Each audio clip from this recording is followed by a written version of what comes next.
அனைவருக்கும் வணக்கம்.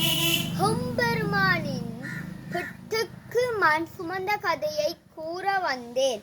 அன்று நாள் மதுரை மாநகரில் வைகை நதி பெருக்கெடுத்தது. அரசன் வெள்ளத்தை கட்டுப்படுத்த வீட்டுக்கு ஒருவரை அழைத்தார். அப்போது அங்கே வாழ்ந்த வந்தியன் மூதாட்டிக்கு எவருமே இல்லை. இந்த இயலாத வயதிலும் புட்டு அவித்து முதல் புட்டை சிவனுக்கு நைவேத்தியம் பண்ணுவாள். தனது அணையை கட்ட கூலிக்கு ஆத்தேடினார் அந்த மூதாட்டி. பன்றிக்கு பால் கொடுத்த பரமசிவன் வந்திக்கு கூலியாக அங்கே வந்தார்.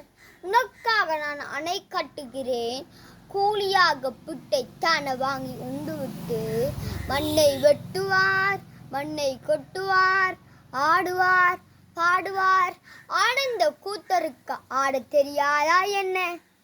அடிக்கடி புட்டை சாப்பிட்டார், ஓய் மறுத்தார். ஆனால் தனது பங்குக்கான அணை மட்டும் கட்டி முடியவில்லை. அப்போது அங்கே வந்த அரசன் வந்தது அண்ட சராசன ஆளும் சுனேன தெரியாது பிரம்பை எடுத்து ஓங்கி அடித்தார். என்ன அதிசயம்! அடித்தடி அரசன் மேலே விழுந்தது.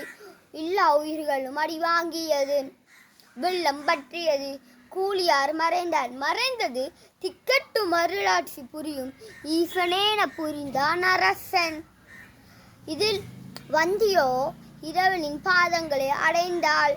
இதில் நாம் கற்றுக்கொள்வது என்னவென்றால், கடவுளை நம்பினோர் கைவிடப்படா. நன்றி.